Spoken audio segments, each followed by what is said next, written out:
terbit menyingsing sang fajar. Ayo anak semua, lekaslah belajar. Satu, dua, kamu harus membaca. Tiga, empat, belajarlah dengan giat. Siapa ingin maju, mestilah berilmu. Sing-singkan lengan baju, raihlah mimpimu. Lima, enam, semangat tak boleh padam. Tujuh, delapan, song-songlah masa depan. Yeah.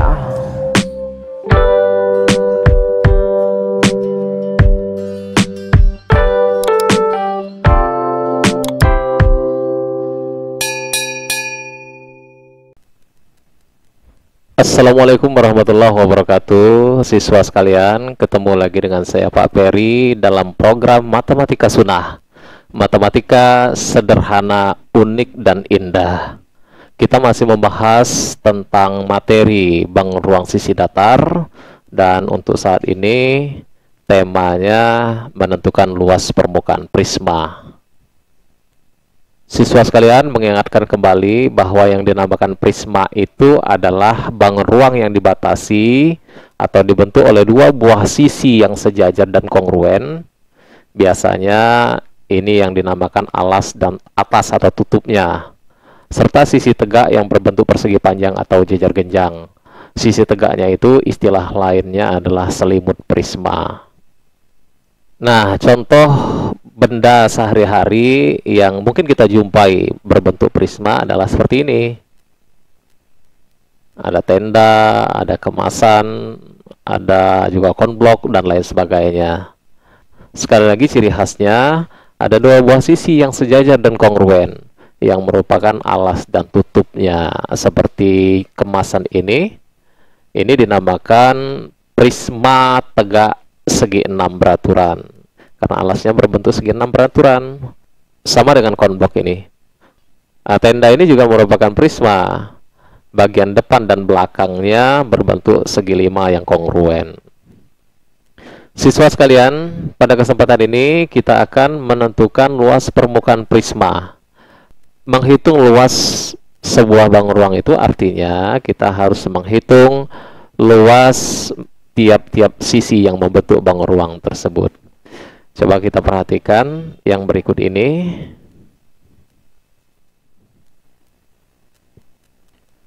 Kita akan menentukan luas permukaan prisma. Sebagai contoh yang pertama, diambillah prisma tegak segitiga. Ini dinamakan prisma tegak segitiga karena alasnya berupa segitiga dan posisi prisma ini tegak. Kalau posisi prisma ini condong atau miring, alasnya berbentuk segitiga, maka dinamakan prisma miring segitiga. Siswa sekalian, kita tahu bahwa rusuk tegak ini merupakan tinggi prisma. Lalu saya akan mengiris beberapa rusuknya untuk saya hamparkan menjadi bidang datar. Mungkin seperti ini.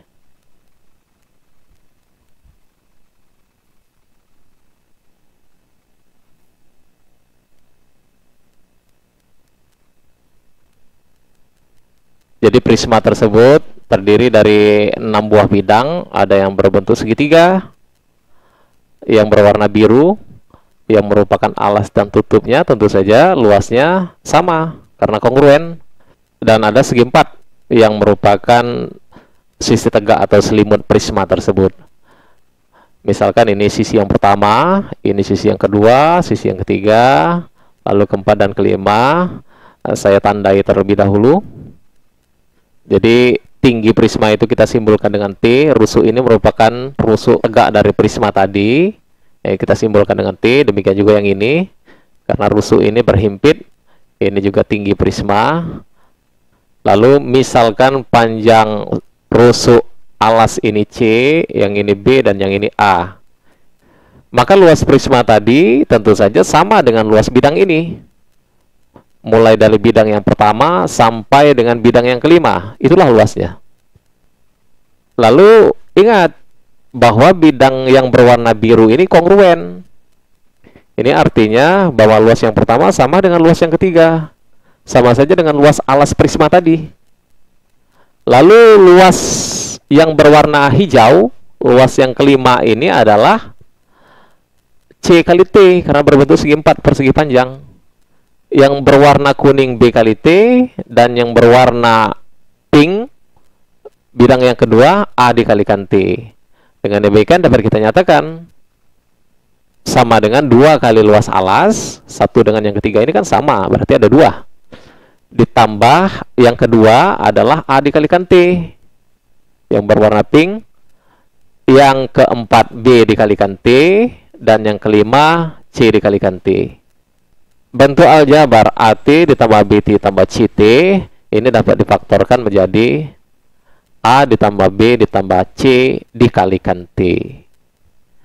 Nah, A ditambah B ditambah C ini merupakan keliling alas prisma. Nah, kita simbolkan saja dengan K. Hasilnya adalah 2 kali alas ditambah keliling alas kalikan tinggi. Atau supaya lebih mudah kita mengingatnya, kita simbolkan saja alas ini dengan A kapital, sehingga hasilnya adalah 2A ditambah KT. Sekali lagi ingat, A ini luas alas prisma dan K ini keliling alas prisma. Kita ambil satu contoh prisma lagi, lalu kita simpulkan.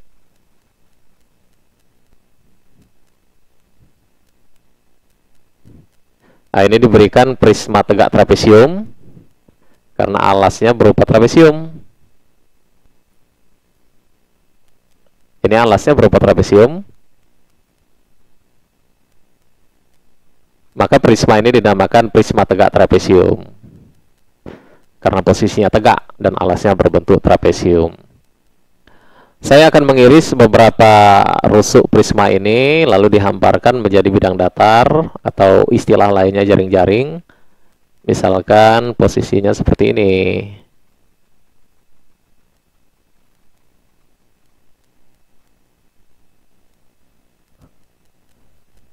Inilah jaring-jaring prisma tadi.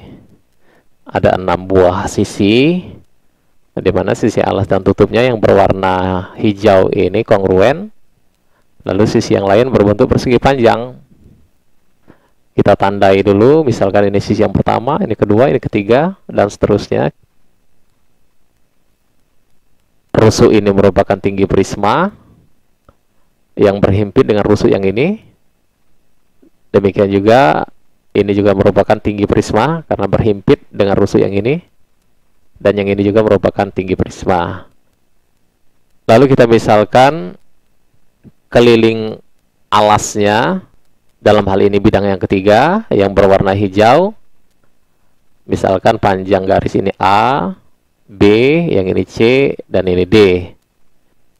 Maka luas bidang ini adalah luas yang pertama ditambah yang kedua tambah yang ketiga, 4, 5, dan 6. Kita tahu luas yang pertama dan yang ketiga sama dengan alas prisma.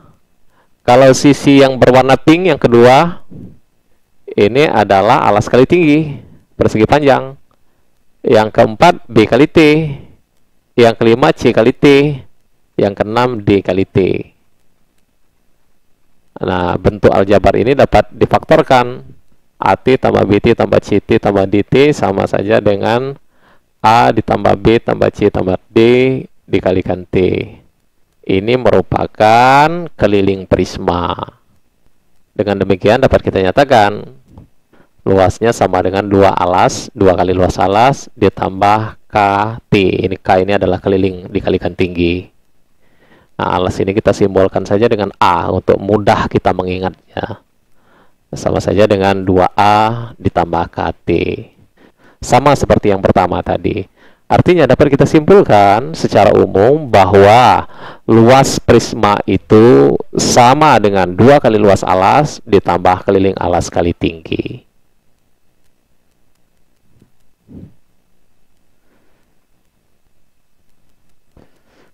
Baik siswa sekalian, agar pemahaman kita mengenai luas permukaan prisma lebih mendalam lagi, kita berlatih menerapkannya di dalam menyelesaikan permasalahan. Ini ada beberapa contoh yang sudah disiapkan. Yang pertama, gambar prisma tegak segitiga siku-siku. Karena kita tahu alasnya berbentuk segitiga siku-siku. Ini tanda sudut siku-siku. Nah, kita diminta untuk menentukan luas permukaan prisma tersebut. Siswa sekalian, untuk menentukan luas prisma, maka kita harus mengetahui panjang rusuk-rusuk alasnya. BC3, AC4, AB ini bisa kita tentukan karena segitiganya segitiga siku-siku. Artinya di dalam segitiga ABC berlaku teorema Pythagoras. Jadi kalau digambarkan segitiganya seperti ini. Misalkan ini segitiganya, ini sudut siku-sikunya adalah sudut C. Ini adalah titik A, maka panjang AC 4 cm. Lalu panjang BC-nya 3 cm. Ini adalah titik B. Nah, maka pada segitiga ini berlaku teorema Pythagoras, yang bisa kita hitung panjang AB ini dengan teorema Pythagoras. Tapi kita ingat, dulu pada waktu kita membahas teorema Pythagoras, ada yang dinamakan triple Pythagoras. Triple Pythagoras itu adalah bilangan asli yang merupakan panjang sisi segitiga siku-siku. Apa saja triple Pythagoras? Salah satunya adalah 3, 4, 5. Bilangan ini merupakan triple Pythagoras. Bisa juga yang lain, 6, 8, 10. Atau 5, 12, 13. Atau 7, 23, dan 24, dan seterusnya. Coba Anda pelajari lagi mengenai triple Pythagoras. Nah, artinya bahwa panjang AB ini adalah 5 cm. Tidak perlu kita hitung lagi. Dengan demikian, luas prisma dapat kita tentukan. Kita tahu luas prisma 2 kali luas alas ditambah keliling dikalikan tinggi. Alasnya berbentuk segitiga siku-siku. Berarti 2 kali alas segitiga dikalikan tingginya dibagi 2. Ditambah K ini keliling alas. Kelilingnya 3 ditambah 4 ditambah 5. Inilah keliling alas dikalikan tinggi. Tingginya tinggi prisma 8 cm. Kita substitusikan. Alas segitiga ini 4 cm dan tingginya 3 cm. Berarti 2 dikalikan 4 dikalikan 3 dibagi 2 ditambah, langsung dioperasikan, 3 ditambah 4, 7 ditambah 5 menjadi 12 dikalikan 8. Nah, ini bisa disederhanakan. 2 dibagi dengan 2, hasilnya menjadi 1. Yang tertinggal adalah 4 dikalikan 3, 12. Berarti 12 ditambahkan 12 dikalikan 8, 96. 12 ditambah 96, 108.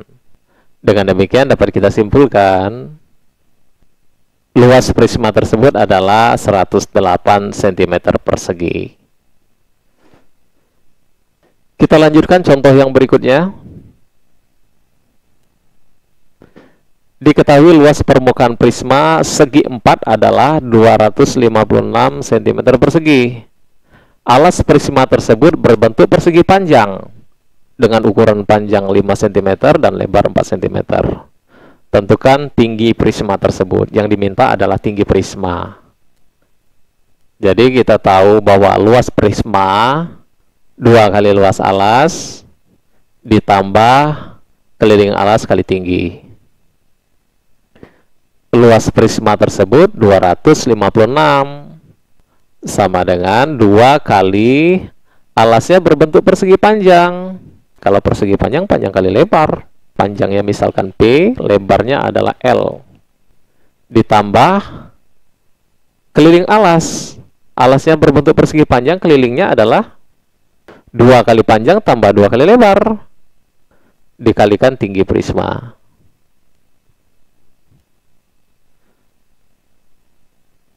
(256) sama dengan 2 kali panjangnya 5, lebarnya 4. 5 dikalikan 4 ditambahkan 2P, 2 kali 5 ditambahkan 2L 2 kali 4 dikalikan tinggi prisma yang dicari. Dioperasikan 256 sama dengan 5 kali 4 ini 20. Berarti hasilnya 40. 2 kali 20 ditambahkan 2 kali 5 10 ditambah 2 kali 4 8 18. Oh, berarti ditambahkan 18T. Maka nilai 18T ini sama saja dengan 256 dikurangi 40, yaitu 216. 216 sama dengan 18T. Maka nilai T-nya adalah 216 dibagi 8, yaitu 12. Artinya tinggi prisma tersebut adalah 12 cm. Siswa sekalian, saya kira perlu satu contoh lagi supaya lebih mantap pemahamannya. Reno akan membuat 3 buah papan nama dari kertas karton yang bagian kiri dan kanannya terbuka seperti tampak pada gambar berikut ini. Jadi bagian kiri dan kanan yang berbentuk segitiga ini tidak ada. Tentukan luas minimum karton yang diperlukan. Artinya yang kita hitung adalah selimut prisma ini saja.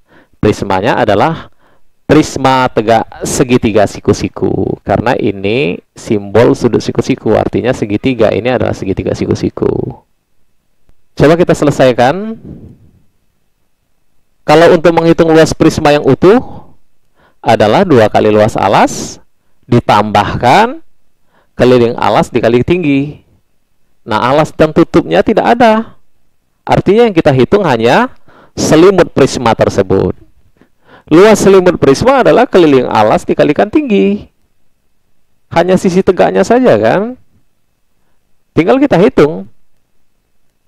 Bagaimana keliling alasnya? Keliling alasnya 5, 12, dan satu sisi lagi yang belum kita ketahui. Ingat bahwa keliling alas prisma ini berupa segitiga siku-siku. Yang panjang sisinya 5 cm, 12 cm, dan satu sisi yang belum diketahui. Nah, kita ingat pada waktu membahas tentang teorema Pitagoras, sekali lagi kita pernah membahas triple Pitagoras. Salah satu triple Pitagorasnya adalah 5, 12, dan 13. Jadi, panjang sisi yang belum diketahui ini adalah 13 cm yang merupakan hipotenusa dari segitiga ini. Artinya luas selimut prisma sama dengan 5 ditambah 12 ditambah 13 dikalikan tinggi prismanya 22 cm. Dioperasikan 5 ditambah 12, 17 ditambah 13 menjadi 30 dikalikan 22 adalah 660. Inilah luas selimut prisma tersebut. Lalu kita diminta untuk menentukan luas minimum karton. Ingat, selimut prisma ini dari karton yang diperlukan oleh Reno untuk membuat 3 buah. Artinya, luas karton minimum yang dibutuhkan kita simpulkan dengan LK, yaitu LK sama dengan 3 kali, karena yang dibutuhkan 3 buah, 660, yaitu 1980. Kesimpulannya, luas karton minimum yang dibutuhkan Reno adalah 1980 cm persegi. Baik siswa sekalian, sudah 3 contoh yang disajikan. Mudah-mudahan contoh-contoh tersebut merepresentasikan permasalahan terkait dengan menentukan luas permukaan prisma. Mudah-mudahan apa yang disampaikan ini dapat Anda pahami dengan mudah. Kita ketemu lagi pada video pembelajaran berikutnya. Saya akhiri. Assalamualaikum warahmatullahi wabarakatuh.